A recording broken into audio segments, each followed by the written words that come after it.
তো ফাইনালি আমি এই ভিডিওটা এডিট করে উঠতে পারলাম। দিনটা ছিল আগের সপ্তাহে মঙ্গলবার, আর সেদিন ছিল প্রচণ্ড, মানে জাস্ট প্রচণ্ড গরম ছিল। আর এদিনকেই ছিল আমাদের একটা নিমন্ত্রণ বাড়ি, মানে একদম সকাল থেকে নিমন্ত্রণ ছিল, মানে ব্রেকফাস্ট, লাঞ্চ, ডিনার একদম পুরো তিনটেতেই। কিন্তু আমি ব্রেকফাস্টটা স্কিপ করে গেছি, আমি নিজের মতো যেমন যা খাই তাই খেয়েছিলাম। তারপরে ওই প্রচণ্ড গরমে স্নান করে নিলাম, স্নান করে আমি একটু রেডি হয়ে নিলাম, কারণ ওই যে বললাম যে নিমন্ত্রণ বাড়ি যাব। তো আমার বোনরা আগে থেকেই ওখানে পৌঁছে গেছে, যেহেতু আমি একটু যেতে লেট করেছি বলে। তো ওরা আগে গিয়েই ওখানে কি করছে ভগবান জানে। তো আমি একদম ঠিকঠাক, মানে গরমে যেটুখানি রেডি হওয়ার দরকার ওইটুখানি, তা আবার দুপুরবেলা, ওইটুখানি রেডি হয়ে আমি চললাম। এই যে পৌঁছে গেছি, বিশ্বাস করো সেদিন এত গরম ছিল, মানে কি বলবো, কিছু বলারই নেই। তারপরে আমরা চলে গেছিলাম হচ্ছে গিয়ে খেতে। আর এই দেখো বার্থডে গার্ল চলে এসছে আমার সাথে একটু দেখা করতে। তো ওর সাথে একটু ছবি তুলে নিয়েছি, ভিডিও করে নিয়েছি।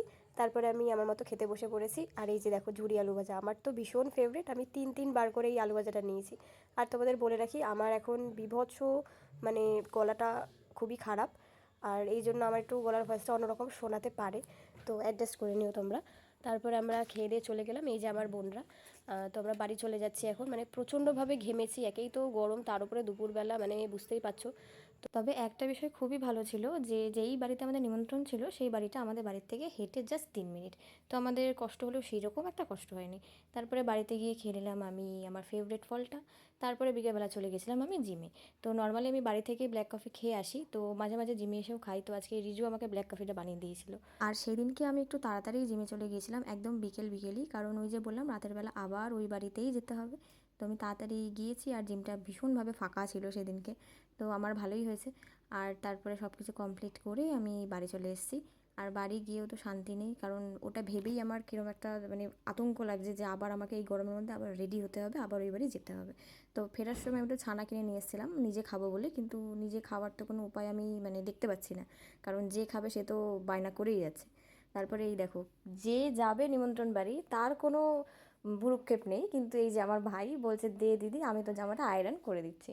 তো ভালোই হলো, আমার একটা কাজ কমলো। তারপরে আমি চলে গেলাম আমার কানেরগুলো দেখতে, যে কোন কানেরটা পরে যাওয়া যায়। তো তারপরে আমরা বেরিয়ে পড়লাম, মা বাবা, আমরা বোনরা, আমার দিদা, সবাই মিলে ওই সেই নিমন্ত্রণ বাড়িতে গরমের মধ্যে। তারপরে যাই হোক পৌঁছে গেছি, যদিও খুব একটা দূর না, তোমাদের আগেই বলেছি, তো আমাদের খুব একটা অসুবিধা হয়নি। আর এই যে এটা আমার একটা ভাই। আর প্রচণ্ডভাবে ভিড় ছিল, আর তার মধ্যে এই যে স্টার্টার চিকেন পকোড়া, আমি একটু বেশিই খেয়ে ফেলেছিলাম, যেটা আমার খাওয়াটা একদমই উচিত হয়নি। আর সব থেকে সেদিনকের বেস্ট পার্ট ছিল এইটা, যে রিটার্ন গিফট পাওয়া। আমি এতদিনে এতগুলো নিমন্ত্রণ বাড়ি গেছি, কোনো দিন কোনো জায়গা থেকে রিটার্ন গিফট পাইনি। জানি যে এগুলো আমার কোনো সেরকম একটা কাজের নয়, কিন্তু রিটার্ন গিফট পেতে কার না ভালো লাগে বলো, আমার তো এটা ভীষণ ভালো লেগেছিলো। তো চলো যাওয়া যাক খাওয়া দাওয়ার দিকে। তো অনেক কিছু ছিল মেনুতে, অনেক কিছু, তো যদিও আমি সব কিছু খাইনি, কিছু কিছু জিনিসই আমি খেয়েছি, কারণ এত গরম না, তো সব কিছু খেতে ভালো লাগছিল না। তো চলো, সেই দিনটা আমার ভীষণ ভালো কেটেছিল। টাটা।